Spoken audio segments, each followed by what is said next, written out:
নমস্কার, কবিতা উৎসব এডুকেশন আপনারা দেখতে পাচ্ছেন। আমি এসেছিলাম আমাদের শ্রদ্ধেয় স্যার ডক্টর অসিত রঞ্জন ভট্টাচার্যের জন্মদিন উপলক্ষে তার বাড়িতে কবিতা পাঠ, আবৃত্তি, গান, খাওয়া দাওয়া সব হচ্ছে। সেই আড্ডায় আমি পেয়ে গেলাম আমার কন্যার সময় এক শিক্ষিকাকে। যে স্কুলে আমি কাজ করতাম, যে স্কুলে আমার অনেক সৃজনকর্মের জায়গা ছিল, গ্রাম মধ্যবঙ্গ বিদ্যালয়, সেই স্কুলের শিক্ষিকা চয়নিকা ঘোষ, সঙ্গে রয়েছেন সৌরভ ঘোষ। দুইজনই শিক্ষকতা জগতের সঙ্গে আছেন। আমি তার গান শুনে অত্যন্ত আপ্লুত হয়েছি এবং আমার মনে হয়েছে আমার সেই স্কুলের জীবনের কথা, যে স্কুলে আমি অনেক কাজ করতাম। আমার অবসর সময়ে আমার অনেক পাণ্ডুলিপি করেছিলাম তথ্যচিত্রের, ডকুমেন্টারির। তাই সেই চয়নিকাকে আমি বেশি অনুরোধ করেছি গান গাওয়ার জন্য। চয়নিকা তার ইচ্ছে মতন গান গাইবে, আমি রেকর্ডবন্দি করছি। কবিতা উৎসব দর্শকরা শুনতে থাকুন, দেখতে থাকুন। নমস্কার, দেখুন চয়নিকা ঘোষ। বলো মা।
খুব ভালো হয়েছে, খুব মিষ্টি গানটি হয়েছে, খুব ভালো হয়েছে।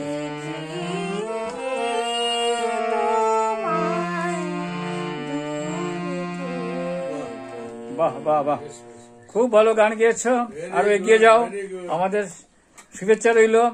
আমি চয়নিকা ঘোষের গান আমরা শুনলাম। কবিতা উৎসব এডুকেশন অনুষ্ঠান দেখতে থাকুন। নমস্কার।